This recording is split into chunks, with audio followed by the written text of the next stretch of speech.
As you may well expect, the following report from Conor Gillis does contain references to child abuse. You may find it distressing.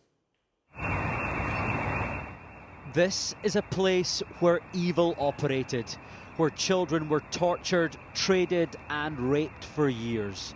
And now a major report suggests decisions meant to stop a prolific paedophile gang failed. Whoa!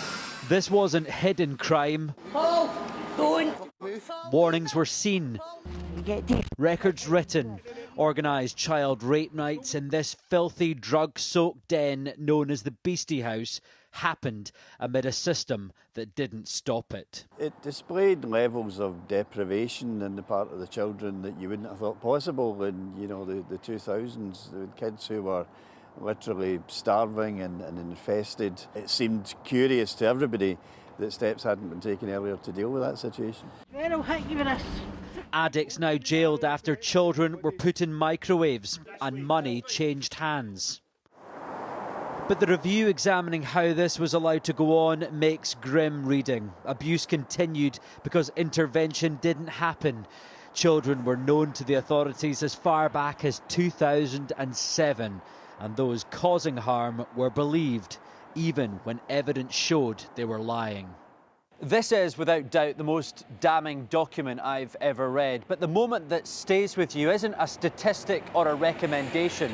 It's a child doing absolutely everything possible to try and get help. The review records that she banged on the windows shouting at a professional not to leave as they drove away.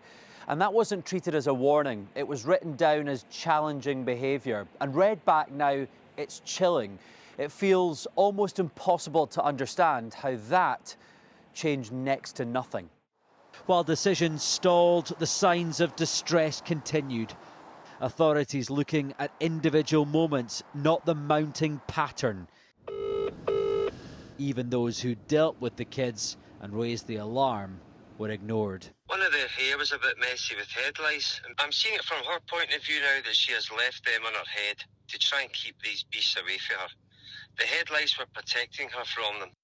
All now in prison, the review saying it's difficult to comprehend how their actions went unnoticed, despite, on some occasions, multiple daily visits by professionals. It appeared from the outside to be extraordinary that there was apparently contact between the children and the agencies who were there to protect the children, and yet we were witnessing these levels of deprivation. Themes explored during this 2-year-long review. It's quite fair to say that in terms of getting it right for every child, that the system designed to protect these children did fail them. I've been a qualified social worker for over 50 years. I've dealt with a number of cases, and by far this is the most shocking. The question now is whether the system is capable of recognising the warning signs and acting on them before history repeats itself. Because among the documents, in this case, one child wrote just 3 words at school: "I hate myself." Conor Gillis, Sky News in Glasgow. If you've been affected by that story, do contact the Samaritans. You can do so at any time. The number is 116123. That is 116123, or visit samaritans.org.